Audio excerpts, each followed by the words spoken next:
My dear students, good morning all of you. आज आप लोग को बताएंगे 12th क्लास के फिजिक्स के चैप्टर नंबर फर्स्ट बताएंगे वैद्युत आवेश एवं क्षेत्र, जो बिहार बोर्ड में ऑब्जेक्टिव इससे 3-4 ऑब्जेक्टिव हर एक साल पूछ ही लेता है। जो अभी देखिए ये प्रीवियस वाला क्वेश्चन है और महा इम्पोर्टेंट क्वेश्चन है, वेरी वेरी इंपॉर्टेंट क्वेश्चन है। आप लोग अच्छा से ध्यान से देखिए और बताइए, आप लोग कमेंट कीजिएगा। देखिए यहाँ पर फर्स्ट नंबर ऑब्जेक्टिव है पहला, 1/4 का मान होता है, क्या होता है 9 × 10⁻9 न्यूटन मीटर स्क्वायर पर कूलम स्क्वायर माइनस में। यहाँ पर देखिए पहला का क्या हो जाएगा, ए नंबर हो जाएगा। उसके बाद देखिए 2 नंबर प्रश्न है, निम्नलिखित में से कौन संबंध सही है।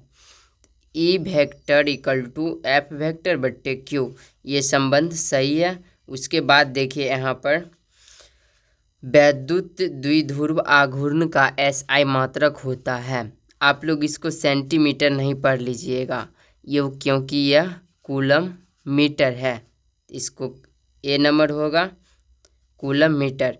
अब देखिए 4 नंबर प्रश्न है, किसी माध्यम की आपेक्षिक प्रावैद्युतांक एप्सिलॉन आर है होती है, क्या होता है एप्सिलॉन आर इक्वल टू होता है एप्सिलॉन बट्टे एप्सिलॉन नॉट, ये 4 का ए नंबर हो जाएगा। उसके बाद देखिए 5 नंबर प्रश्न है, आवेश का पृष्ठीय घनत्व बराबर होता है कूलम आवेश बट्टे कुल क्षेत्रफल, इसके बराबर होता है पृष्ठ घनत्व। यहाँ पर ऑप्शन नंबर बी हो जाएगा। अब देखिए प्रश्न संख्या 6 अब बनाएंगे। यहाँ पर देखिए प्रश्न संख्या 6 है, पानी का प्रावैद्युत स्थिरांक होता है 80 होता है, 6 का ए नंबर होगा। उसके बाद देखिए 7 नंबर प्रश्न है, वैद्युत क्षेत्र में एक आवेशित कण पर लगने वाला बल का मान होता है QA। उसके बाद देखिए यहाँ पर 8 नंबर प्रश्न है, संबंध Q = N में से निम्नलिखित में से कौन n का मान संभव नहीं है। ये क्वांटीकरण की संख्या पर आधारित है, इसीलिए इसका मान ये संभव नहीं हो सकता है 4.2। अब देखिए क्योंकि इसलिए नहीं संभव हो सकता है क्योंकि पूर्ण संख्या के गुणज को कहते हैं क्वांटीकरण की संख्या, इसीलिए। यहाँ पर देखिए 9 नंबर प्रश्न है, हवा में एप्सिलॉन आर का मान होता है 1 होता है, ऑप्शन नंबर सी। उसके बाद देखिए 10 नंबर प्रश्न है, आवेश का बीमा होता है 80। यहाँ पर क्या होगा, प्रश्न नंबर 10 का 80 होगा, यानी ए नंबर ऑप्शन होगा। अब देखिए 11 नंबर प्रश्न है, निम्नलिखित में से किस राशि का मात्रक वोल्ट प्रति मीटर होती है। वैद्युतीय क्षेत्र की होती है वोल्ट प्रति मीटर, यहाँ पर 11 का डी होगा। अब 12 नंबर प्रश्न है, एप्सिलॉन नॉट का मात्रक है FM इन्वर्स, यानी 12 का बी नंबर ऑप्शन होगा। उसके बाद देखिए 13 नंबर प्रश्न है, आवेश के पृष्ठीय घनत्व का मात्रक होता है न्यूटन प्रति मीटर स्क्वायर, यानी कूलम M इन्वर्स, 13 का सी हो जाएगा। अब देखिए क्वेश्चन नंबर 14 सॉल्व करेंगे। यहाँ पर देखिए 14 नंबर प्रश्न है, दिए गए चित्र में से यदि आवेश Q पर कुल प्रभावी बल 0 है तो QY कैपिटल की और बट्टे में स्मॉल q का मान है। तो देखिए ये तो हो गया विकर्ण, और इसको निकालेंगे तो 2√2 हो जाएगा, तो यहाँ पर 14 का बी होगा। उसके बाद देखिए 15 नंबर प्रश्न, जब किसी वस्तु को आवेशित किया जाता है तो उसका द्रव्यमान क्या होता है, बढ़ या घट सकता है, 15 का डी।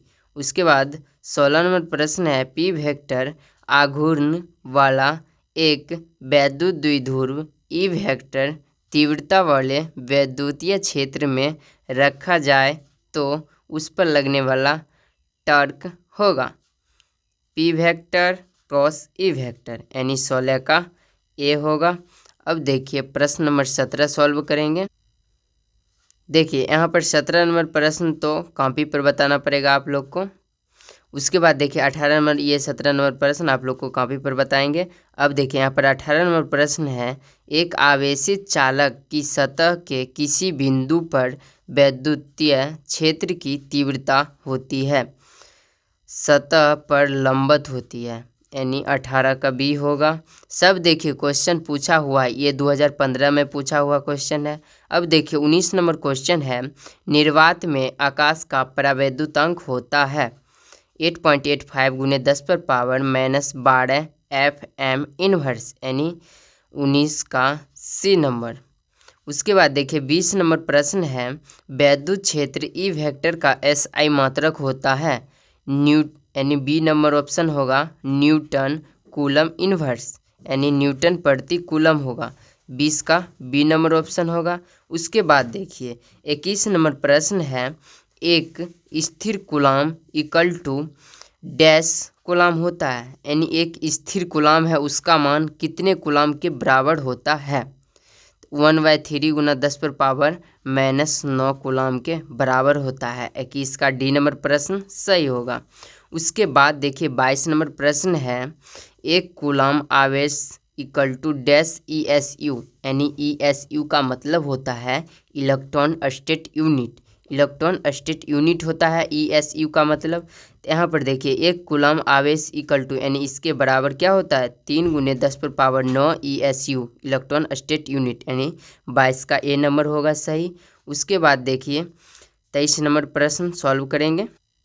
अब देखिए 23 नंबर प्रश्न है, इलेक्ट्रॉन का विशिष्ट आवेश होता है, इलेक्ट्रॉन का विशिष्ट आवेश होता है 1.8 गुने 10 पर पावर 11 कूलम प्रति 11 कूलम प्रति केजी होता है। ये हो गया इलेक्ट्रॉन का विशिष्ट आवेश होता है। 23 का क्या हो जाएगा, 23 का ए हो जाएगा ना, 23 का ए नंबर सही होगा। उसके बाद देखिए 24 नंबर प्रश्न देखेंगे। अब देखिए 24 नंबर प्रश्न है, स्थिर वैद्युत क्षेत्र डैश होता है, स्थिर वैद्युत क्षेत्र संरक्षी होता है, 24 का ए नंबर सही होगा।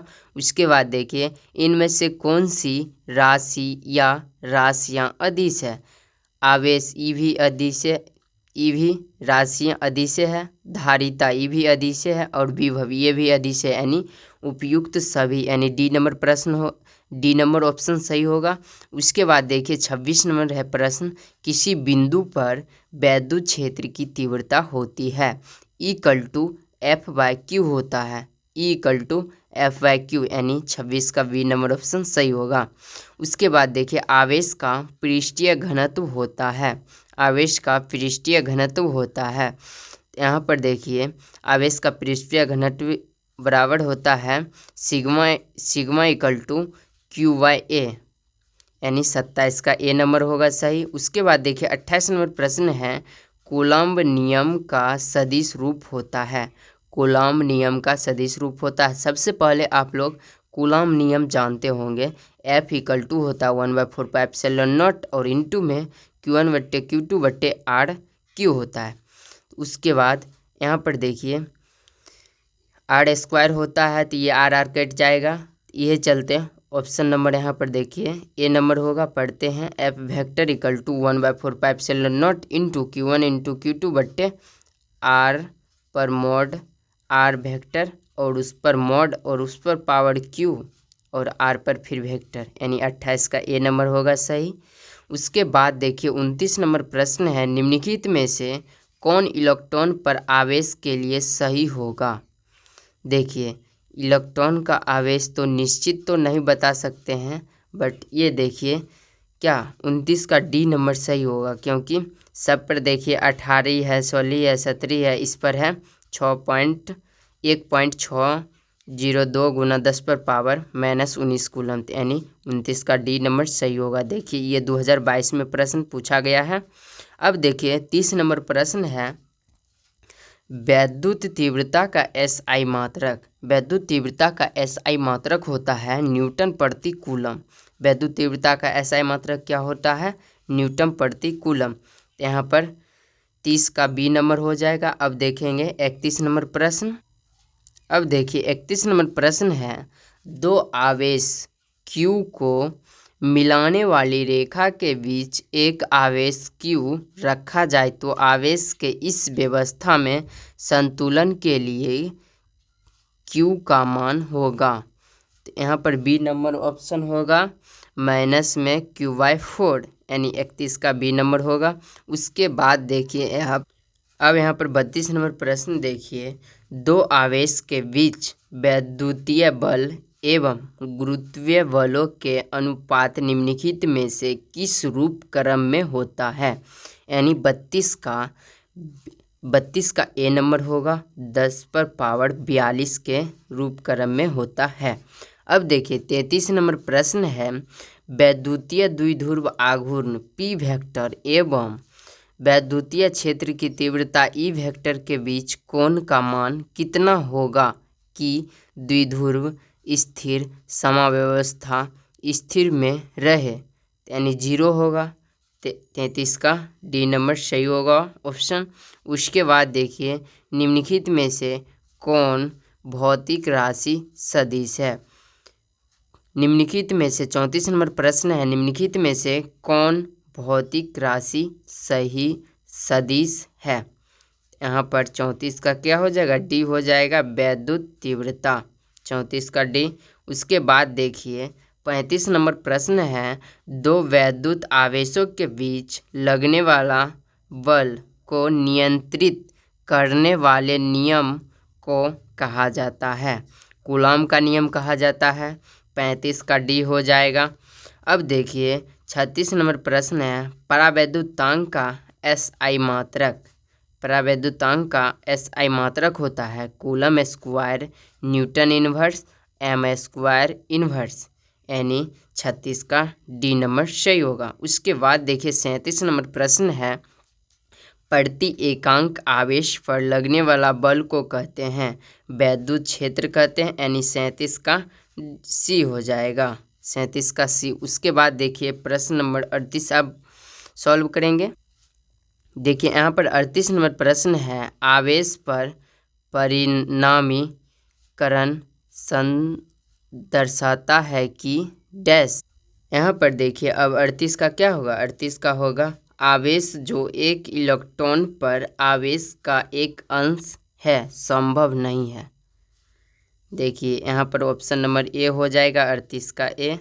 उसके बाद देखिए 39 नंबर प्रश्न है, वैद्युत क्षेत्र रेखाओं से जानकारी प्राप्त होती है दिशा की, क्षेत्र की, शक्ति की, यानी आवेश की, प्रकृति की, इनमें से सभी, यानी 39 का D नंबर सही होगा ऑप्शन। उसके बाद देखिए 40 नंबर प्रश्न है, आवेश का रेखीय घनत्व का मात्रक होता है कूलॉम प्रति मीटर होता है, यानी 40 का A नंबर सही होगा ऑप्शन। उसके बाद देखिए 41 नंबर प्रश्न देखते हैं। यहाँ पर देखिए 41 नंबर प्रश्न है, वैद्युत क्षेत्र की तीव्रता की विमीय सूत्र होता है। इसका देखिए 2024 में पूछा गया प्रश्न है, वैद्युत क्षेत्र की तीव्रता की विमीय सूत्र होती है MLT-3A-1, यानी 41 का B नंबर सही ऑप्शन होगा। उसके बाद देखिए 42 नंबर प्रश्न सॉल्व करेंगे। यहाँ पर देखिए 42 नंबर प्रश्न है, 8 कूलॉम ऋण आवेश में उपस्थित इलेक्ट्रॉनों की संख्या होती है। ये सब कॉपी पर बताने वाला प्रश्न है, यानी अब देखिए 43 नंबर प्रश्न ये भी कॉपी पर ही बताने वाला है। उसके बाद 44 नंबर प्रश्न है, देखिए धातु के आवेशित गोले के पृष्ठ से गोले के केंद्र की ओर जाने पर वैद्युत क्षेत्र क्या होता है? घटता है, बढ़ता है, या शून्य हो जाता है? यानी शून्य हो जाता है, 44 का D। आई होप आप लोग को वीडियो अच्छा लगा होगा। आप लोग वीडियो देखते हो पर चैनल को सब्सक्राइब नहीं करते हो, आप लोग सब्सक्राइब कर दीजिएगा तो बहुत ही अच्छे होगा। क्योंकि आप लोग को हम जब वीडियो डालें तो आप लोग पर नोटिफिकेशन चल जाए। इसीलिए आप लोग चैनल को सब्सक्राइब करें ताकि आप लोग पर नोटिफिकेशन पहुंच जाए जब हम वीडियो अपलोड करें तब।